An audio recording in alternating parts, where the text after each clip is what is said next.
Hello, dear friends. Welcome to this edition on the Whispers of Hope with Father Paul Arioli. And today we shall be reflecting on the theme, God as the source of our hope. The word theological comes from the Greek word theos, which means God.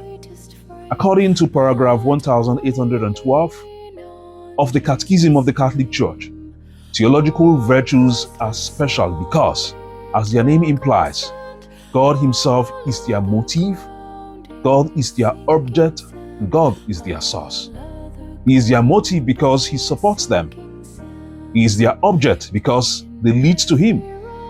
And He is their source because they come from Him. It is by His own work that these virtues are infused into our souls at baptism together with sanctifying grace. Since like faith and charity, hope is a theological virtue. Its source is ultimately divine.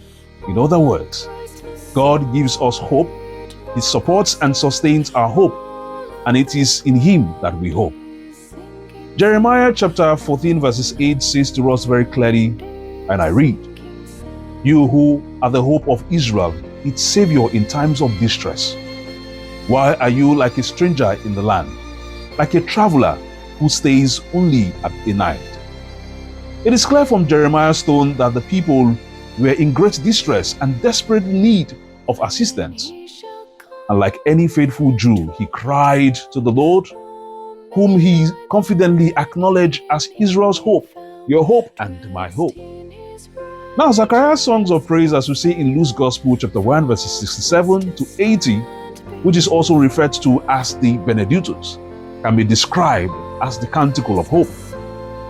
Unlike Jeremiah, who prayed for his hopes in the Lord to be fulfilled, Zechariah praised the Lord who fulfills the hope of a desperate nation by sending them a mighty Savior, one whose path will be made straight by the work of his newborn son, John the Baptist.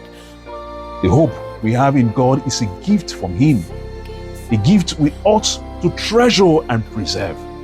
Do not place your hope in human beings like yourself. True, God can use people to bless and uplift you, but in the end, it is God's work and God's glory. Nothing more, nothing less. Do not also place your trust in yourself, in your efforts, in your piety, or in your gifts. Hope is theological.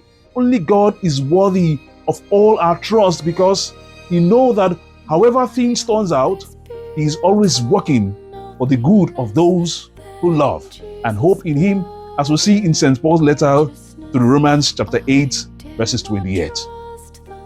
May your faith and your hope never fail, and may it not recline to despair. Thank you for staying tuned on this edition, and may God bless you.